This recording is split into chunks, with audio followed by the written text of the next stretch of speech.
আপনি যেভাবে সরকার চালিয়েছেন আমার সরকারটা সেভাবে চলবে। ১৫ বছরের সরকারের সঙ্গে এই বিজেপি সরকারের তুলনা করবেন না। প্রকারান্তরে এটাই বলতে চাইছেন শুভেন্দুবাবু। সময়ের সাথে দুষ্কৃতি আর জনরোষ দুটো শব্দের ব্যবহারও পাল্টে গেছে। একজন আসামি, অভিযোগ, তার প্রতি বিচার চলছে, বিচারাধীন। কিন্তু যে কোনো কারণেই হোক তার জীবনটা কিন্তু নিভে গেল অচিরে। কেউ না বা কেউ তো এর পেছনে দায়ী। সেটা কে, কারা? এবং সারাক্ষণই এই যে তারপরেই কোনো ঘটনা, সেটাতে রাজনীতির রং, বিভিন্ন রাজনৈতিক ব্যক্তিত্ব সেই ঘটনাস্থলে যাওয়া, যেমনটা আমাদের প্রাক্তন মুখ্যমন্ত্রী, এবং তার গাড়িতে কাদা, ইট, পাথর ছোড়া বিভিন্ন, অর্থাৎ এটাকে কিন্তু ওই যে জনরোষের একটা যে দিক, এই ধারা কবে বন্ধ হবে? আজকে দাদা দিদির রাজনীতির প্ল্যাটফর্মে সেই উত্তর খুঁজব। তবে আমি একা নই, আমার সঙ্গে আমার সহকর্মী আছেন। প্রথমে আমি চলে যাব সুচারু মিত্রর কাছে। সুচারু, একটি ঘটনাক্রম যেটা জানা যাচ্ছে বা আমরা দেখছি যে বিচারাধীন একজন, জেল থাকা অবস্থায় বিচার চলছিল এবং একটা অদ্ভুত দুর্ঘটনা, এবং তার জীবনটা কিন্তু নিভে গেল, চলে গেল। এখন এর পেছনে কেউ না কেউ দায়ী নিঃসন্দেহে থাকবে। এক্স্যাক্টলি কি ঘটনা সেটাকে যেমন বের হয়ে আসাটা জরুরি, তেমনি যে কোনো ঘটনার পর বিভিন্ন রাজনৈতিক যারা ব্যক্তিত্ব তারা ঘটনাস্থলে যান বা সহমর্মিতা জানাতে যান, এবং সেরকমভাবেই প্রাক্তন মুখ্যমন্ত্রী সেখানে যাওয়া এবং তার প্রতি অ্যাটাক বা তার গাড়িতে অ্যাটাক, এবং এই ধারা বিগত 15-20 বছর ধরে আমরা কিন্তু দেখে আসছি। এবং একটাই কথা উঠে আসে তার পেছনে, জনরোষ। এটা কেন, আর এটা কবে বন্ধ হবে বা কিভাবে বন্ধ হবে বলে তুমি মনে করছো? দেখো, এই মুহূর্তে হালি শহরে হাওয়া গরম বলা যেতে পারে।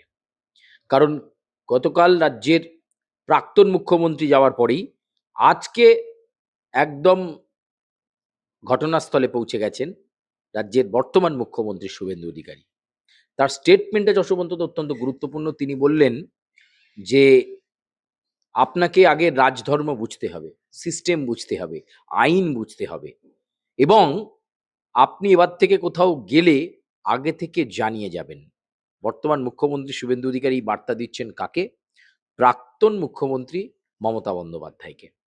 গতকাল যে মমতা বন্দ্যোপাধ্যায় যাবেন সেটা নাকি পুলিশের কাছে কোনো ইন্টিমেশন ছিল না, এবং এই যে ঘটনা, যাওয়ার পর প্রাক্তন মুখ্যমন্ত্রীর গাড়িতে কাদা ছোড়া, চোর চোর স্লোগান, বা যে হ্যাকেল বা যে হেনস্থার মধ্যে পড়তে হয়েছে, তাহলে সেই পরিস্থিতি হতো না। অন্তত এইটা মুখ্যমন্ত্রী শুভেন্দু অধিকারীর ব্যাখ্যা।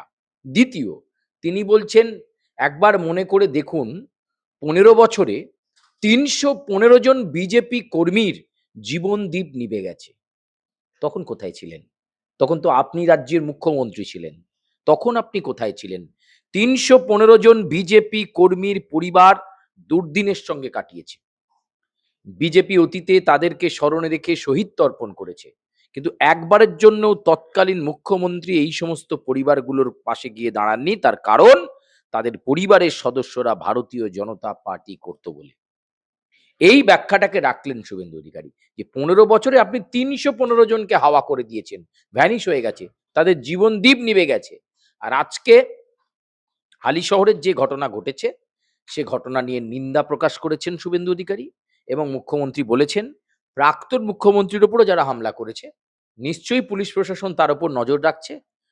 এই ঘটনায় যেটা যা হয়েছে, পুলিশ যেভাবে তদন্ত করার সেইভাবে তদন্ত করবে।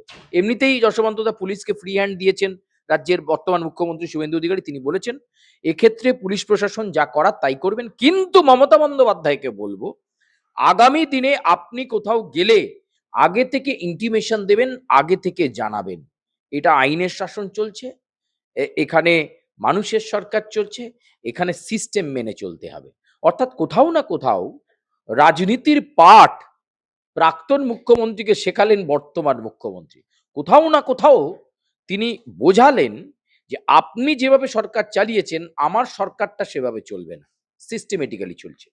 কিন্তু এই যে সিস্টেমের বাইরে গিয়ে যশবন্তদা বিগত ২.৫ মাস ধরে আমরা দেখতে পাচ্ছি রাজনৈতিক প্রতিহিংসা, ডিম ছোঁড়া, ইট ছোড়া, গালাগাল, চোর চোর স্লোগান, কোনো একটা কারণে ধরে নেওয়া যাক তোলাবাজির কারণে কাউকে গ্রেপ্তার করা হয়েছে, তাকে তো আইনের চোখে যা শাস্তি দেওয়ার শাস্তি দেবে, কিন্তু রাস্তাঘাটে তাকে হেনস্থা করা হচ্ছে, কোর্টে তোলার সময় মাথায় মারা হচ্ছে, পিঠে মারা হচ্ছে। এইটা কিন্তু পশ্চিমবঙ্গে এই রাজনীতির ভাষা নতুন নয়, এইটা বন্ধ হওয়া দরকার। এক্ষেত্রে মুখ্যমন্ত্রী শুভেন্দু অধিকারীর নির্দেশের পর প্রাক্তন মুখ্যমন্ত্রী মমতা বন্দ্যোপাধ্যায়ের হামলার ঘটনাতে বর্তমান মুখ্যমন্ত্রী যে নির্দেশ দিয়েছেন এবং আহ, এই মুহূর্তে তদন্ত চলছে কারা কারা মমতা বন্দ্যোপাধ্যায়ের উপর হামলা করেছিল, তাদের বেশ কয়েকজনকে চিহ্নিতও করেছে ইতিমধ্যে পুলিশ প্রশাসন। কিন্তু মুখ্যমন্ত্রী বলছেন এর মধ্যে কোনো রাজনীতি দেখবেন না। গতকাল মমতা বন্দ্যোপাধ্যায় হালিশহরে গিয়েছিলেন রাজনীতি করতে, আমি হালিশহরে এসেছি কোনো রাজনীতি করতে নয়।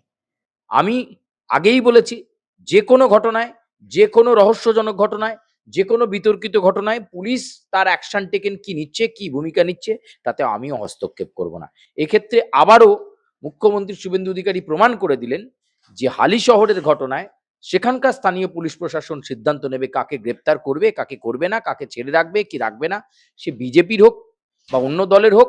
মুখ্যমন্ত্রী স্ট্রিক্ট ইনস্ট্রাকশন আছে যে যা যা করার, যা যা করলে একটা তদন্ত হয় তা করবেন। কিন্তু আবার তিনি মনে করিয়েছেন যে মমতা বন্দ্যোপাধ্যায় আগামী দিনে জেলাতে কোথাও গেলে তিনি যেন আগে থেকে জানিয়ে যান। হালিশহরে যে পরিবারে তিনি গিয়েছিলেন সেই পরিবারের পক্ষ থেকে একজন তৃণমূল নেতা ছিলেন যার বিরুদ্ধে তোলাবাজির অভিযোগ, তাকে পুলিশ গ্রেপ্তার করে, বিচার চলছিল, কিন্তু হঠাৎ করেই তার অস্বাভাবিক ভাবে চলে যাওয়ার ঘটনা ঘটেছে বা জীবনদীপ নিভে যাওয়ার ঘটনা ঘটেছে। এই জায়গায় দাঁড়িয়ে পুলিশের মতো তদন্ত করবে, কিন্তু কোথাও ঘোলা জলে রাজনীতি করবেন না, এই বার্তা শুভেন্দু অধিকারী সরাসরি দিয়ে দিলেন মমতা বন্দ্যোপাধ্যায়কে। অর্থাৎ 15 বছরের সরকারের সঙ্গে এই বিজেপি সরকারের তুলনা করবেন না, প্রকারান্তরে এটাই বলতে চাইছেন শুভেন্দুবাবু। কিন্তু একটা কথা যেটা উঠে আসছেও আজকে, এই যে মমতা বন্দ্যোপাধ্যায় প্রাক্তন মুখ্যমন্ত্রী, তার প্রতি যে আক্রমণ সেটা কিন্তু কড়া ভাষায় নিন্দা জানিয়েছেন বিজেপি রাজ্য সভাপতি শ্রমিক বাবু। কিন্তু আমি এবার রিকের কাছে যাব, রিকের কাছে যেটা প্রশ্ন থাকবে, রিকো যেহেতু পলিটিক্যাল বিট কাভার করে বিভিন্ন ইনসিডেন্ট, রিক একটা কথা বলো, আমরা জানি নিউটনের ল, থার্ড ল, যে প্রত্যেকটি ক্রিয়ার সমান এবং বিপরীত প্রতিক্রিয়া থাকে, তাই তো? তো কোনো কিছু একটা ঘটনা ঘটলে কিন্তু ঘটনার অভিমুখ বা গতিবেগ যেদিকে থাকুক সেটা কিন্তু সময়ের সাথে সাথে সেটা আবার ঘুরেও যায়। আজকে জামানা চেঞ্জ হয়েছে 3 মাস হলো, 3 মাস 1 দিন 2 দিন, এর মধ্যে কিন্তু অন্তত রাজ্যের মুখ্যমন্ত্রী মাননীয় তিনি কিন্তু আইনকে আইনের মতোই চলতে বলছেন। আইনের যারা ধারক বাহক অর্থাৎ প্রশাসন, পুলিশ, তাদেরকে কোনো রকম কোনো রাজনীতির রং দেখতে উনি বারণ করছেন। কিন্তু এর আগে একটা কথা বলো, তুমি তো দীর্ঘদিন করছো, তুমিও বেশ কিছু ইনসিডেন্ট কভার করেছো, এরকম বার্তা কিন্তু আগের প্রশাসনের তরফ থেকে বা আগের শাসক দলের তরফ থেকে হয়নি। আজকে আমার মনে হয় না দিলীপ ঘোষের রায়টা পাহাড়ে করতে গেছিলেন, তিনি না জানিয়ে গেছিলেন, বা সর্বভারতীয় যে সভাপতি মিস্টার জেপি নাড্ডা তিনি যখন গেছিলেন দক্ষিণ বাংলায়, দক্ষিণ 24 পরগনায়, তিনি না জানিয়ে গেছিলেন। তাহলে এই দুটো জিনিস কি মেলাতে পারছো? মানে এখনকার প্রশাসনে যারা আছেন শাসক দলে তারা বলছেন আপনি জানিয়ে যান, ইন্টিমেট করে যান, আমাদের দায়িত্ব সেটাকে পালন করে যাতে সুষ্ঠুভাবে জিনিসটা হয়, বা যে কোনো জায়গায় আপনি যাচ্ছেন। তবে অহেতুক রাজনীতি না করার যেমন বার্তা, তেমনি পুলিশকে এটাও বার্তা যে তুমি কোনো কালার দেখবে না, যদি কোনো ঘটনা ঘটে দুর্ভাগ্যজনক হলেও তুমি তোমার মতো আইনের পরিভাষায় যা, এখন অবশ্য বিএনএস ভারতীয় ন্যায় সংহিতা, এই দুটোকে তুমি কিভাবে দেখছো? বিরোধী রাজনৈতিক দল যখন মানে বর্তমান বিরোধী যারা তারা যখন কোথায় যায় তখন সেটা জনরোষে পরিণত হয়, আর প্রাক্তন বিরোধী দল তারা যখন কোথায় যেত তখন সেটা সরকার দলের দুষ্কৃতীরা হতো। এটাই তফাৎ। শুভেন্দু অধিকারী যখন বিরোধী দলনেতা ছিলেন, অগ্নিমিত্রা পাল যখন বিরোধী রাজনীতি করতেন, সন্দেশকালের ইস্যুতে হয়তো সরকারকে ইন্টিমেট করেই গেছিলেন বা নবান্নে বা লালবাজারে হয়তো জানিয়ে গেছিলেন যে সন্দেশকালী যাচ্ছেন, যেখানে গিয়ে বিক্ষোভের মুখে পড়তে হয়েছে। তখন সেটা তৃণমূলের দুষ্কৃতী বা তৃণমূলের গুন্ডারা হয়ে গেছিল। সময়ের সাথে দুষ্কৃতী আর জনরোষ দুটো শব্দের ব্যবহারও পাল্টে গেছে। তবে এর পরিপ্রেক্ষিতে এর আগেও আমরা দেখেছি, যখন বিজেপির বিভিন্ন নেতৃত্বরা তারা বিভিন্ন জায়গায় বিভিন্ন সময়ে গেছেন, সেখানে যাওয়ার পর তাদের হামলার মুখে পড়তে হয়েছে। শুধু তাই না, নওশাদ সিদ্দিকী গাড়ির কাঁচ ভেঙে দেওয়া হয়েছিল। তার স্করপিও গাড়িটার কাঁচ ভেঙে যাওয়ার পর তিনি বলেছিলেন যে বিধানসভায় এলে আমি এই ভাঙা গাড়িটাই নিয়ে আসবো, এটাই প্রতীক থাকবে সরকারের শাসনটা কেমন চলছে। তিনি তাই করেছিলেন। ফলে এটা নতুন নয়, কিন্তু এর পরবর্তী যে আফটার এফেক্ট যেটা দেখতে পাওয়া যাচ্ছে, যখন আজকে এই ঘটনার প্রতিবাদে শুভেন্দু অধিকারী যাচ্ছেন, মুখ্যমন্ত্রী তিনি গেছেন সেখানে, রাস্তায় যখন আজকে তৃণমূল কংগ্রেসের কর্মীরা নামছেন, ৩ জায়গা থেকে আজকে মিছিল বেরিয়েছে। শ্যামবাজার, ধর্মতলা চত্বর থেকে এবং হাজরা মোড়। হাজরা মোড়ের মিছিলে একাধিক জনকে গ্রেপ্তার করে প্রিজন ভ্যানে তুলে লালবাজারের উদ্দেশ্যে নিয়ে যাওয়া হয়। কারণ মিছিলের অনুমতি ছিল না স্বাভাবিকভাবেই। সেটা আইনের সরকার এখন করতেই পারে। কিন্তু এই পরিস্থিতিতে দাঁড়িয়ে এর আগেও আমরা দেখেছি বিজেপি যখন ক্ষমতায় নেই, তখন বিভিন্ন জায়গায় শুভেন্দু অধিকারী, শ্রমিক ভট্টাচার্য, সুকান্ত মজুমদার বিভিন্ন জায়গায় তারা পৌঁছে গেছেন। তাদেরকে যথাযথ নিরাপত্তা দেওয়া সেটা সরকারের দায়িত্ব ছিল। কিছু ক্ষেত্রে হয়তো সরকার জানতো না, আবার কিছু ক্ষেত্রে জানতো। কিন্তু মমতা ব্যানার্জি তো একটা সিকিউরিটি পান। যে সিকিউরিটি চলে গেছিল বলা হচ্ছিল, কিন্তু শুভেন্দু অধিকারী আবার বললেন প্রাক্তন মুখ্যমন্ত্রী হিসাবে তার যে নিরাপত্তা, সেই নিরাপত্তা তিনি পাবেন। তাহলে নিরাপত্তা রক্ষীরা সেই সময় কি করছিলেন? তারা কেন আগে থেকে পরিস্থিতি একটা জেড প্লাস সিকিউরিটি বা জেড ক্যাটাগরি সিকিউরিটি, যে জায়গায় তিনি যাবেন আগের দিনই তারা জানতেন, আগে থাকতে তাদেরকে ইন্টিমেট করা থাকতো যে আমি কালকে এখানে যাব, সিকিউরিটিও সাথে সাথে যাচ্ছে। তারা তাহলে পরিস্থিতিটা দেখেননি কেন সেই সময়? তারা গোটা পরিস্থিতি যে ওখানে কি হতে পারে না হতে পারে সেখানকার লোকাল থানাকে ইনফর্ম করা, সেটা তো মমতা ব্যানার্জি গিয়ে করবেন না। তার যে সিকিউরিটি আছে তারা লোকাল থানাকে ইনফর্ম করবেন আরো ফোর্সের জন্য। তাহলে ফোর্স সেই সময় পুলিশ ফোর্স কেন আসেনি? যে ভিডিও ক্লিপটা রয়েছে যেখানে দেখতে পাওয়া যাচ্ছে মমতা ব্যানার্জির উপর আক্রমণ করা হচ্ছে বা গাড়িতে কাদা ছোড়া হচ্ছে বা যে অভিযোগ উঠছে লাঠি দিয়ে মারা হচ্ছে, প্রায় 15 থেকে 20 মিনিটের এই গোটা কর্মকাণ্ড চলেছে। সেই সময় প্রশাসন কোথায় ছিল? সেই সময় গোটা এলাকা জুড়ে কয়েকজন হাতে গোনা র্যাফের কর্মীরা, পুলিশ কর্মীরা, কনস্টেবল কয়েকজন, সিভিক ভলেন্টিয়ার দিয়ে এর আগে যেহেতু মমতা ব্যানার্জি সরকার চালিয়েছেন, হয়তো সেই কারণে আবার তার দিকেই নিয়ে যাওয়া হচ্ছে। তারা কোথায় ছিলেন? ফলে এখন বর্তমান সময়ে যারা বিরোধী রাজনৈতিক দল, তাদেরকে যদি এরকম বিক্ষোভের সম্মুখীন হতে হয়, সেটা জনরোষ, এবং প্রাক্তন বিরোধী দল তারা যদি কোথাও গিয়ে বিক্ষোভের মুখে পড়ে, সেটা গুন্ডাগিরি হয়ে যায়। এইভাবে এখন বর্তমান রাজনৈতিক সমীকরণ দাঁড়িয়ে। অর্থাৎ কোথাও না কোথাও যেটা আমরা দেখছি বা যেটা উঠে আসছে, যে এক এক ক্ষেত্রে এক একটি ঘটনার কিন্তু যে বিশ্লেষণ, সেটা কিন্তু বিশেষ কিছুভাবে সেটাকে দাগিয়ে দেওয়া। নিঃসন্দেহে এরকম ডিম থেরাপি আমরা এর আগে কিন্তু দেখিনি। যেটা প্রথম দেখা গেল অভিষেক বন্দ্যোপাধ্যায় যখন সোনারপুরে তাদের একজন দলের কর্মী, so called quote and quote, তার বাড়িতে তিনি গেছিলেন কোনো এক শনিবার।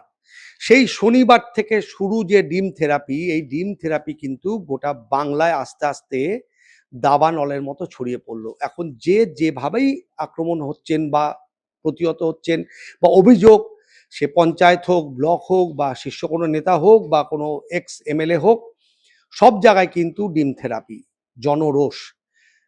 এবং অবশ্য করেই মমতা বন্দ্যোপাধ্যায়, যিনি প্রাক্তন, অবশ্যই তিনি কোথাও গেলে পরে যেমন জানিয়ে যাবেন, এটা যেমন কাম্য, এটাই শুভেন্দুবাবু আশা করেন, তেমনি মমতা বন্দ্যোপাধ্যায়ের প্রতি কোনো আক্রমণ হলে পরে সেই আক্রমণকে সামাল দেওয়া, সেটাও কিন্তু এই সরকারের, অর্থাৎ এই যে বিজেপি সরকার হচ্ছে, শাসনের সরকার চলছে, আইনের সরকার চলছে, তাদেরও কিন্তু কাম্য সেটাকে আটকে রাখা, বা যাতে তিনি কোথাও গেলেন সুষ্ঠুভাবে।